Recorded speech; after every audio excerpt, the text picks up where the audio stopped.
Assalamualaikum warahmatullahi wabarakatuh. Hello everyone, welcome back to my channel. Di video kali ini aku akan bahas tentang sejarah Wali Songo yang menyebarkan Islam di daerah Jawa Tengah. Di antaranya ada Sunan Kalijaga, Sunan Muria, dan juga Sunan Kudus. Sebelum ziarah ke Jawa Tengah, kita ziarah dulu ke makam salah satu ulama besar dari Ponorogo, yaitu ke makam Kiai Muhammad Besari dan Hasan Besari.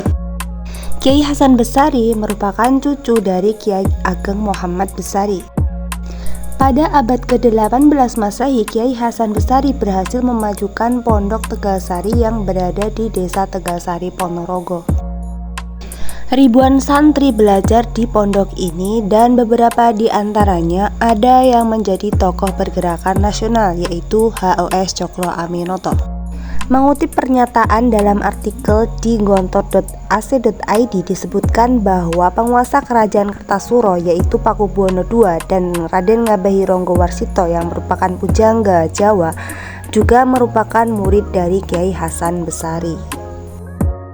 Setelah ziarah ke makam Kiai Hasan Besari dan Muhammad Ageng Besari, kita lanjut ke makam Sunan Muria yang ada di daerah Kudus, Jawa Tengah. Sunan Muria atau Raden Umar Said merupakan putra dari Sunan Kalijaga. Beliau menyebarkan Islam di Gunung Muria, Kudus, Jawa Tengah. Mengikuti jejak ayahnya Sunan Kalijaga, Sunan Muria juga menyebarkan Islam melalui kesenian seperti wayang, gamelan, dan juga tembang-tembang Jawa seperti kinanti dan juga sinom. Tembang sinom sendiri bermakna seorang remaja yang mulai tumbuh beranjak dewasa dan memerlukan petunjuk atau pegangan. Sedangkan tembang kinanti berasal dari kata kanti yang artinya menuntun, yang memiliki filosofi kehidupan yakni hidup dari seorang anak yang memerlukan tuntunan. Berikutnya kita akan melanjutkan perjalanan menuju makam Sunan Kudus yang berada di Kabupaten Kudus, Jawa Tengah. Sunan Kudus atau Ja'far Shodiq menyampaikan dakwah Islam melalui budaya. Beliau mencampurkan tradisi Islam ke dalam tradisi atau agama Hindu, misalnya dalam hal pembangunan menara Masjid Kudus. Berbeda dengan masjid pada umumnya, menara Masjid Kudus ini berbentuk candi yang cenderung coraknya itu ke agama Hindu, sebagaimana yang kita lihat dalam video ini. Dalam menyampaikan dakwah Islam, Sunan Kudus tidak serta-merta membuang atau menghilangkan tradisi lama.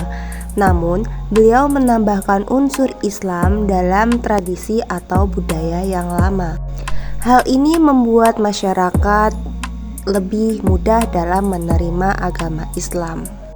Selain menara masjid yang berbentuk candi, Sunan Kudus juga menghimbau kepada masyarakatnya untuk menghindari menyembelih sapi dalam berkurban, karena sapi merupakan hewan yang dihormati dalam agama Hindu.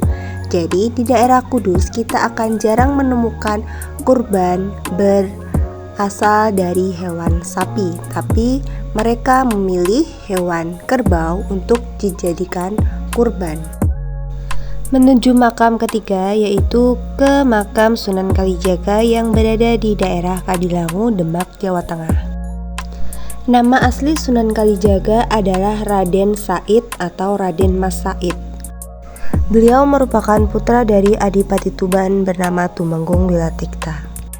Sebelum bertobat dan menjadi wali atau penyebar agama Islam di Jawa, Sunan Kalijaga pada masa mudanya adalah seorang pemberontak. Ia memusuhi ayahnya sendiri karena ayahnya tidak mempedulikan rakyat miskin. Akhirnya, Sunan Kalijaga memilih untuk mencuri lumbung penyimpanan dari Adipati Tuban dan memberikan hasil curian itu kepada rakyat miskin. Mengetahui hal itu, Adipati Tuban mengusir Sunan Kalijaga dari Tuban, hingga akhirnya Sunan Kalijaga bertemu dengan Sunan Bonang dan belajar Islam hingga beliau menjadi salah satu anggota Wali Songo.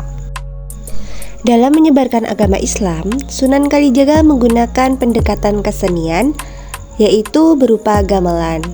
Beliau membunyikan gamelan di sekitar masjid hingga menarik warga untuk datang dan menyaksikan pagelaran wayang yang berada di area masjid. Media dakwah lain dari Sunan Kalijaga adalah lagu. Salah satu lagu yang terkenal ciptaan Sunan Kalijaga adalah Lir Ilir. Peninggalan dari Sunan Kalijaga salah satunya adalah Masjid Agung Demak.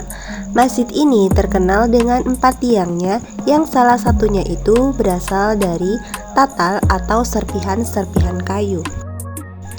Di area Masjid Demak juga terdapat kolam yang pada masanya digunakan untuk bersuci para jamaah.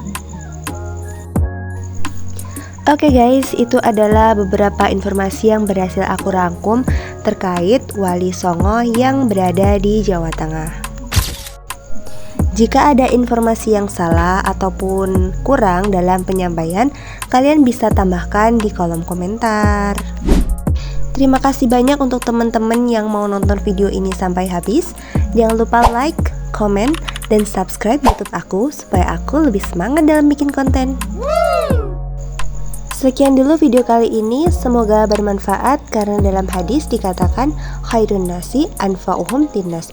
Sebaik-baik manusia adalah yang bermanfaat bagi manusia yang lain. Akhiran, wassalamualaikum warahmatullahi wabarakatuh. See you, bye-bye.